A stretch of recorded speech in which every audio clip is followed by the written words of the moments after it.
Hi there, another video. This one has gameplay footage. What I'm showing is Wizard, and the reason I'm showing this is one of the first games I had for the Commodore 64 when I had my Commodore back in the 80s. This game was released in 1984, which was actually a few years before I got my Commodore, but I like to go back to it a lot because there are some game design elements that I really enjoy. I think the most unique thing about this, at least for back when it was released, is it came with a level editor. And that's the kind of thing I really like to see in a game where not only do you give a good game to begin with, but you also give the players tools to make parts of it their own. And this game really shined in that respect. Now, it got re released by Electronic Arts as Ultimate Wizard, and I will say if you're going to go find this ROM and check it out on a Commodore emulator, or if you're going to try to find the original disc on eBay, good luck with that. Check out Wizard, not Ultimate Wizard. I think you'll enjoy the original much better. The game just feels more intentionally designed and not just thrown together like Ultimate Wizard does. The levels, they're ordered in a way that makes some kind of sense, whereas Ultimate Wizard is like whoever took over the project to re-release it for Electronic Arts decided they were just going to throw these crap levels in there, like their staff just used the level editor to make some extra levels. Didn't really put any kind of rhyme or reason into the level design, and it just comes off as amateurish. It's almost like somebody handed the level editor to a high school kid and said, hey man, create me 99 levels and we're going to sell this game. And it didn't matter whether the levels were good or not, they just put them on the disc and sold them. The original 40 levels, there's a kind of design flow that's consistent between them. And there are some, I think they're hard-coded in programming, not actually part of the game design in the level editor. I think it's something that they've actually coded into the main executable because there's some effects that happen in some of the original 40 levels that you can't create with the level editor. So, having said that, if you're going to check this game out, check out Wizard, not Ultimate Wizard. Or you can check them both out. I mean, you know, compare and contrast for yourself. You might actually enjoy some of the additional level. I personally think they suck, but it doesn't matter. The point I'm trying to make is I like to draw some inspiration from this, and for the demo that I'm going to create for Fuselage, I think I might do something like this. Not sure yet. I'm still kind of working that out, but you know, I've been working on the pixie layers mostly, and I've also been reading and playing some games, and I will say the development's kind of going slow because I'm stretched pretty thin about all the different things I'm interested in. I mean, I'm playing Clair Obscur, Expedition 33. I'm playing the Oblivion remaster. I just picked up a Switch 2. Been working on my 3D printer. I replaced the main board, only to discover that there was nothing wrong with the main board. There was a wire cut leading to the stepper motor on the X-axis, so yay, I spent all that time upgrading my printer to the new 32-bit board, only to discover that there was really nothing wrong with my original board, and that a couple of dollar wire harness could have fixed my problem. But hey, you know, the upgrade's going to be nice anyway, so I'm not complaining. It's just all the different things I do, taking time away from Fuselage. Not going to complain too much about that, because Fuselage is not my bread and butter. It is not what I do for a living. It is just something I do on the side. But I still feel kind of guilty when I don't have any time to develop, and lately I've been doing other things.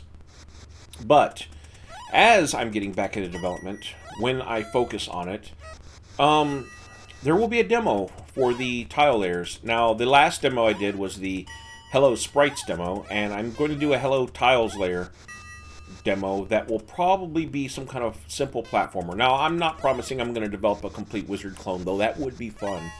I'm probably just going to make a tile demo that shows a platformer that you can walk around on, and of course it will be open source, and I might even create like a level editor for it.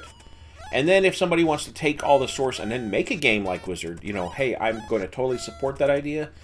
In fact, if somebody wants to do that and wants me to help them come to terms with the engine and do it, then I will offer some help. I won't dedicate my time to developing someone else's game, but I will help you work it out. You can figure out all the different parts with my help. If you wanted to create something like this, technically all of the parts are in place in Fuselage to do it right now.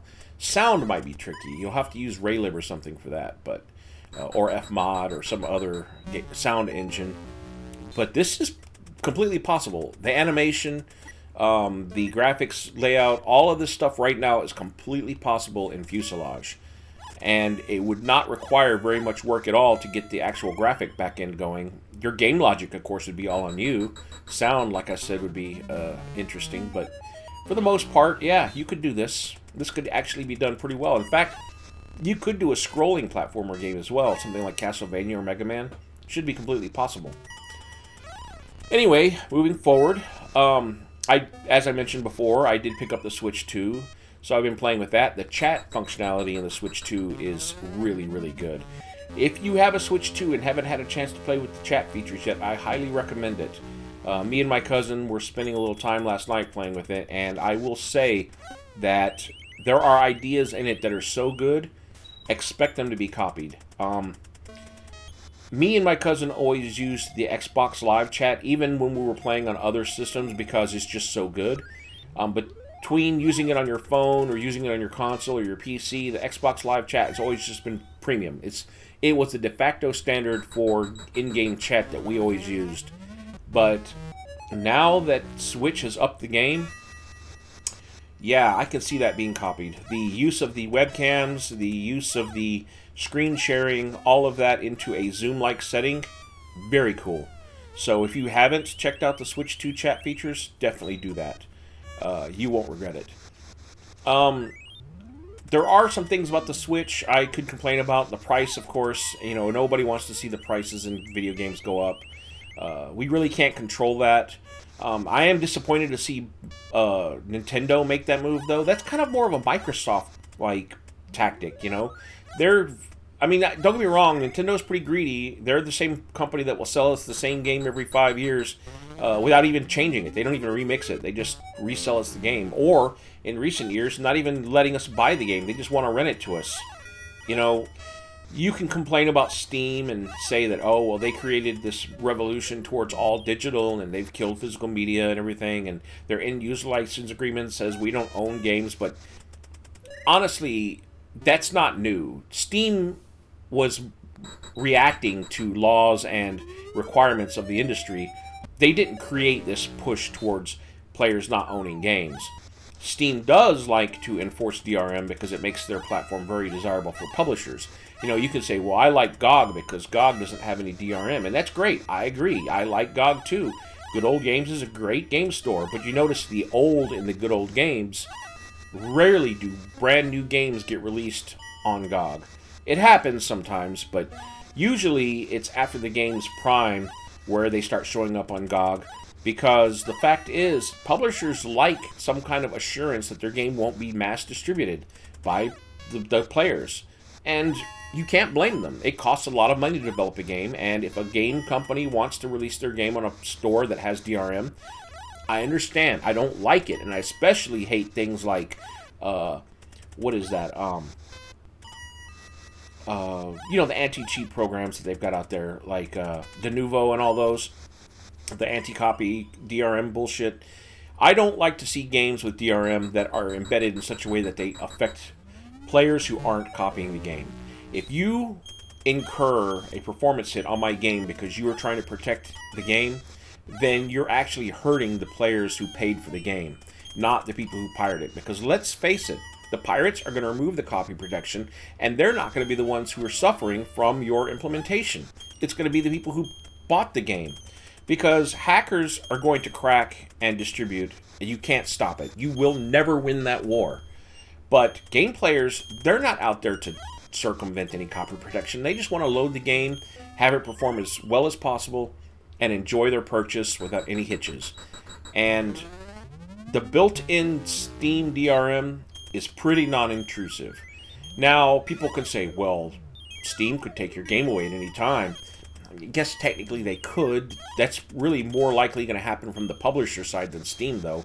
In no cases have I ever seen where Steam will just take a game down and say that they're not going to let anybody have it anymore, and then take it away from somebody in their library.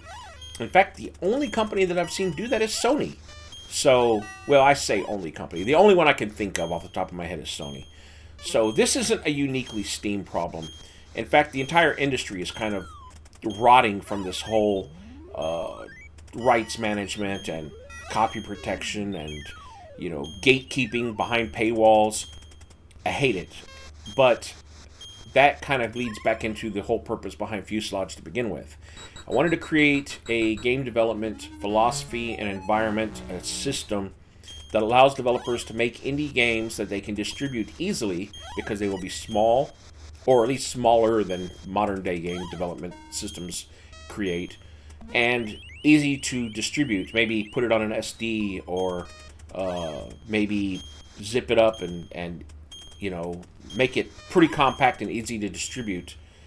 To install, you unzip it to a hard drive and you don't have to worry about any kind of installer application or worrying about any dependencies or making sure that your system's up to date.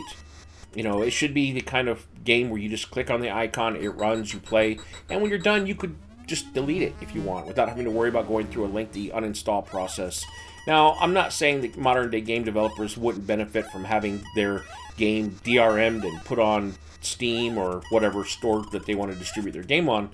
Fuselage, of course, will have to embrace those things because, let's face it, unless you want to only distribute your games on GOG, you're going to have to embrace some of the modern day inconveniences. But if the game development philosophy is about making the games small, efficient, easy to play, easy to distribute, and then easy to delete when you're done, I think we can eliminate a lot of the problems. Now, you'll always have, some aspect of the DRM when you start dealing with storefronts like Steam or Microsoft Store or Epic, which, who uses Epic? I mean, the only reason anybody even uses Epic is for the free games. It's awful. It truly is awful. In fact, Tim Sweeney.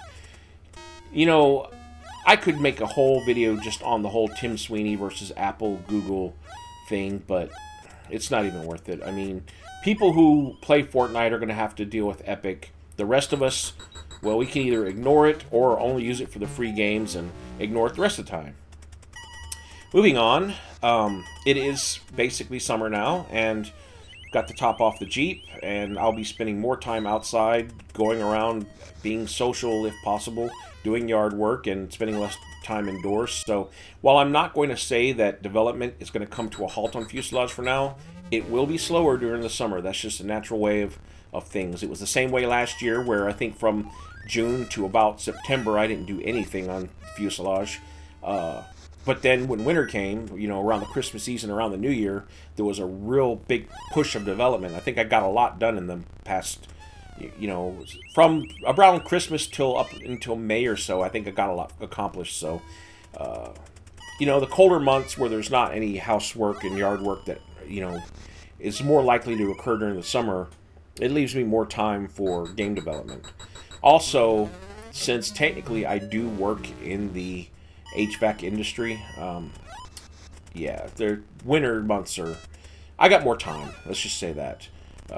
It's not that my job at my job necessarily is affected, but during the winter months, you got the holidays and you've got time at work where there's not as much going on, so by extension my job becomes less eventful, unless of course something bad happens and then I have to deal with that. But so that leaves me a little bit of extra elbow room to dedicate to things other than work. And when I'm not at work and I'm not playing games or doing housework or trying to be social, Fuselage does take up a lot of my time. And it would be a lot better if I could dedicate all of my time to Fuselage. For example, if I didn't have a job and I could just work on it full time, but that's not the reality we live in. So for now, I'm going to enjoy life outdoors and being with friends and family, and I'll still work on Fuselage in the next few months, but things will be slower. Having said that, the things that are on the agenda, of course, are the Pixies and GDMF. Pixies, they're not where I want them. I won't say that they're finished, but really there isn't a lot more I can do for now. I'm going to have to start focusing more on GDMF because I need to get that framework finished before I start working on the virtual machine. you know, the thing about this project is so many different pieces interact with each other in so many different ways that to say, well, I want to get this done before I move on to the next one isn't always realistic because take, for example, the Pixies. Ultimately, the way Pixies are going to work is it's almost going to be like a programmable graphics format. I don't even know how to describe it exactly. A Turing complete image format.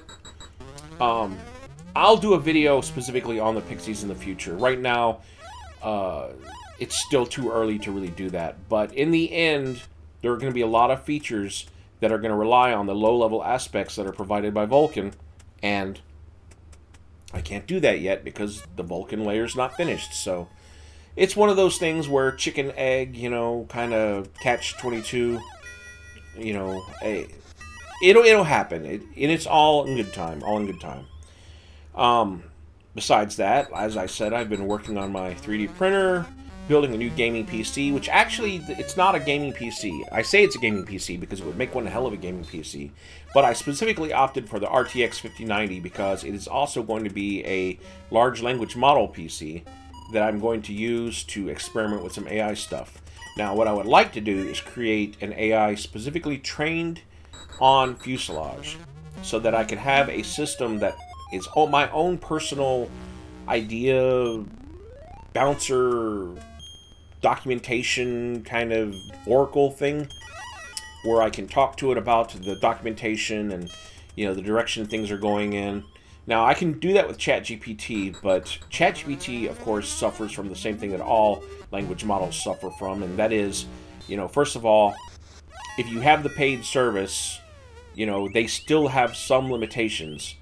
And there are different models you can use. You know, you have like the, was it 4.0, and you've got like the 0.3, and I don't know all the different models that they've got, but the point is they all have different capabilities, and none of them are trained specifically on what I need them to be. Now, don't get me wrong, ChatGPT knows a lot of things. It's far better than having to ask stupid questions on Stack Exchange, but not a big fan of general purpose, you know, large language models for coding stuff. If I ask it for some ideas or for it to clarify something, it will give me examples in ways that people do things traditionally. Fuselage is something new. It's a idea coming from old design principles using modern day development techniques. And believe it or not, when it comes to synthesizing completely new ideas, this is not AI's strong point. If I was regurgitating old ideas, if I was doing things in the traditional ways, it would be great for that. But creating a whole new engine, virtual machine design philosophy, not its strong point. So I think having an AI designed for that, trained on this data, might be useful. I don't know. We'll see. But if not, I mean, the experience that comes from setting up a LLM system, it'll be useful anyway. So this system, other than being a really powerful beast, will be a useful tool. Having said that, it'll still be great for playing games. I don't think LLMs are going to replace programmers anytime soon, though. If you do a lot of vibe coding and you don't understand the code that your large language model is spitting out, you're going to have a real bad time because something is going to break, and if you don't understand the code, you're going to not have any chance in hell of fixing it. Now, you could say, well, I just reiterate on my prompts, and eventually it'll get me to something that works. It might get you to something that works, but it may not get you to something that works correctly. So, while they may be a powerful tool, you still need to be a good programmer, and I think that's the only thing I'm going to say about that. Moving forward, really don't have a lot more else to say other than there is work going on. I'm also reading a couple of really interesting books. I just bought a brand new Motorola 68000 assembly programming book, a RISC-V assembly programming book, and the book The Pragmatic Programmer, which is highly recommended by many people. So, going to dive into that. And with that, I think I'm about to call this quits, and I hope you enjoyed the gameplay footage right there.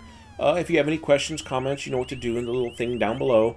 You know, the little thumb thing, you know, the other little thing that's down there. Do the thing, and do some sausage, do some beer, have some fun, play some games. See ya.